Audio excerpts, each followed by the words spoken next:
Ito ang Factbusters!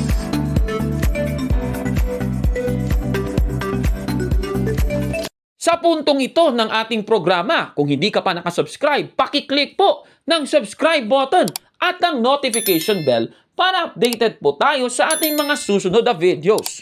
Kaya, let's go at simulan na natin! Mga kapatid, magandang araw po at kapayapaan ay maghari sa ating isipan at sa ating puso. At follow and subscribe, Factbuster PH at The Beloved Catholic sa Facebook page ni Kaburnok. At abangan nyo si Kaburnok, no?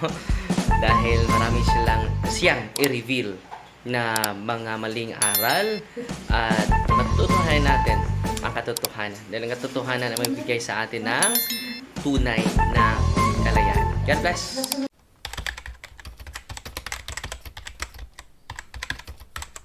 Alam nyo, may isa tayong kasamahan ngayon na isa siyang Freemasonry. Freemasonry is not in accordance, all the teachings of Freemasonry are not in accordance to the Catholic Church. 32nd degree na po siya. Sabi no? 32nd degree Freemasonry. Alam nyo, inaharas yung buong pamilya niya. Dahil malapit na siya maging the most worshipful master. Alam nyo, sa 33rd degree of Freemasonry, malalaman ninyo sino ang Universal G. Universal God. Sino yan? Alam nyo? Hindi. Si Lucifer. Okay? Nandito yan sa ritual ng mga exorcist sa buong mundo po. Okay? Sino ang Universal G ng G sa Freemasonry? Dahil ma-attract kayo sa mga connection sa mga mason. Totoo, hindi. Connection sa legal, connection sa politics, connection sa mga negosyante. Nandito yan. Babasahin ko ha. Dito sa ito po ay aklat, no? Catholic Handbook of Prayers for Spiritual Warfare and Exorcism. Sa renouncement po, ang pinakamataas sa mga Freemason is 33rd degree. Why? Because Jesus is 33 years old. Okay? Meron din silang misa, no? 33rd degree. Ito babasahin ko ha para mamulat kayo sa katotohanan. Dahil yung mga 32nd degree, hindi nila alam ito. Dahil by level, meron silang equivalent knowledge. Kung 31st ka, may limitado yung knowledge mo. Mas knowledgeable yung 32nd. How much more the 33rd degree Freemasonry? Kasama natin siya ngayon, no? At ngayon ay meron ding maraming mga mason na nag-surrender na. Magsusurrender pa. Okay? Dahil hindi nila alam eh. Babasahin ko lang ha para malaman ninyo yung sikreto sa 33rd degree. No? Maraming magagalit sa akin, mga hindi basta-basta. Pero sagdi lang, the most important is saving souls. Not appreciating even though they will not appreciating our homily and catechism. Ang i-renounce dito, ito po, yung dapat i-renounce sa 33rd degree. Kung meron ka mong mga mason, ini yung mason nga karpintero, ha? Ito ang dapat i-renounce sa 33rd degree. Nandito po yan sa aklat sa Simbahang Katoliko. Hindi po ito gawa ko. Mga influential politician, mga influential businessmen, mga influential celebrities, mga influential militaries. Okay? Hindi basta-basta, no? Mga doctors. Babasahin ko ha. I renounce the oaths, meron silang oaths, taken and the curses involved the supreme 33rd degree of Freemasonry and the Grand Sovereign Inspector General. I renounce the secret passwords. May password sila. yung mga nakikinig ko ngayon ng mga 33rd Masonry, alam nila ito yung password nila. Ready na kayo? Ito yung password. Yung 32nd degree na nag-renounce sa atin. So, totoo ba itong password sa 32nd degree? So, Father, bakit may alam ka dyan?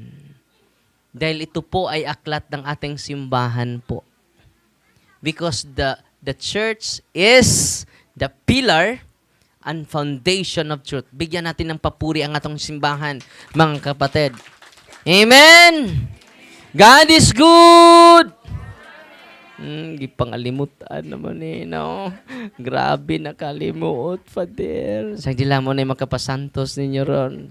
Pero, good news, dahil may nagbigay sa atin ng 1.2 hectare po, bago po yan, dahil hindi tayo natuloy sa isa, may malaking problema. So, sana ipagdasal nyo na matuloy na yan. Okay? At anong problema? Secret. Very personal. Okay? So meron na tayong i-present natin ni Bishop. Kung ma-approve na ito ni Bishop, ipopost ko na lang. Okay?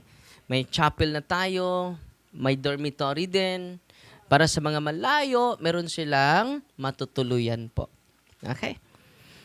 And then, meron tayong mga family and life center po hon. I need the counseling. All of us need counseling. Need processing. Dahil kapag hindi kayo ma-process, manatili kayong magagalitin. Puno ng puot. Puno ng galit ang isipan at puso natin. Okay? Ito yung secret password po ng mga 33rd Supreme Degree. Demolay Hiram Abif. Ito yung password nila. Frederick of Russia. Mika, Maka, Bialim, and Adonai. And all Dimin. Meron itong kaakibat na kahulugan. I renounce all the obligation of every Masonic degree. All penalties invoke. I renounce and utterly forsake the great architect of the universe. Sino itong great architect of the universe? Who is revealed in this degree as Lucifer. Grabe, no? Uy. Because ang demonyo, bahala na ako, walang koneksyon. Basta may koneksyon tayo sa Diyos. Kahit wala tayong koneksyon sa mga malaking tao sa mundo, sa mga malaking tao na sa department ng ating gobyerno, ang pinaka-importante, ang pinakamahalaga, mga kapatid, may koneksyon tayo sa Panginoon. Amen! Nangungumpisal na kayo? Higit pa kayo sa Freemasonry. Dahil ang koneksyon ninyo ay galing sa Diyos. Ang Diyos sa mga Diyos, Hari sa mga hari, Ginoo sa mga Ginoo. Amen! So mamaya, lalabas ako for anointing of senses and anointing of the sick. Dahil tatawagin yung mga pangalan ninyo for prayer of liberation. Bakit kailangan natin ng prayer of liberation kahit hindi tayo possess? Dahil maraming mga attached spirits sa ating mga ninuno. Mga okultista, lapit sa mga albularyo, superstitious belief, may feng shui, may mga santo ninyo na may hawak na pera. Si Kristo ay mukhang pera na din. May mga palaka kayo na may piso dito, sir. So, bakit may palaka? Father, paswerte yan. Para yan sa business namin. Ha? Iaalay mo yung business mo sa walang utak. Uy. Superstitious belief. Itong Father, sinusuot ko. It absorb energy, Father. Wag yan. It is a new age. Saan tayo kukuha ng lakas? Hindi sa mga metal. Sa sakramento po. magsamba ka, magdasal ka, mag-pray ka ng rosaryo, diyan tayo kukuha ng lakas. Wala nang iba pa. Pupunta kami sa Mount Banahaw, Father. After sa pagpunta namin, full charge na kami. Manggagamot na kami, Father. Yung matats ko, Father, matumba. Wow, what a power! Ang power natin, hindi galing sa bundok. Hindi galing sa mga espiritong gala. Galing sa Espiritu Santo. Saan ang Espiritu Santo ngayon? Sa kanyang sakramento. Kaya nga, may confession tayo. Pupunta din ngayon si Father Romeo Barcelo, nakasamahan ko na magbigay sa inyo sa Sacrament of Confession. Alam nyo, kung lahat ng kasalanan natin, i-confess natin, ang gaan ng buhay mo. Bakit hindi magaan yung buhay mo? Nahiya ko sa dalawa. Ito lang 3 ang i-confess ko. Piborito ko pa itong 2. Yan.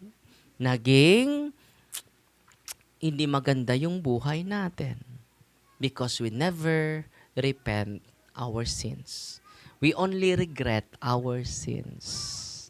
Regret and repentance is a big difference. Ang repentance, lahat. Ang regret, hindi lahat. Nagsisi lang ako, pero okay lang na may kabit. Mabuti naman akong tatay. And then, Father, kasalanan ko ba na may lalapit na mga dilag sa akin? And then, natutulungan ko sila dahil scholar ko sila eh.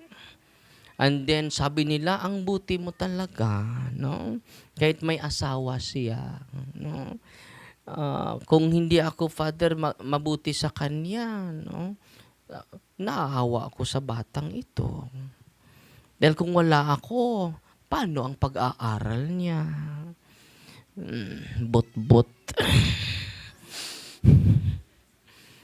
Faithfulness is greater than any good deeds. Ano? Faithfulness is greater than any good deeds. Kahit maganda yung ginagawa mo, pero hindi ka faithful sa asawa mo, kes, hindi ka kapasok sa kaharian sa Diyos. Amen? Agwantaran ni mong asawa, bahala nagluod. Tutukir ng paa si mong asawa, bahala nagluod. No? Tutukir ng paa si mong bana, bahala nagluod.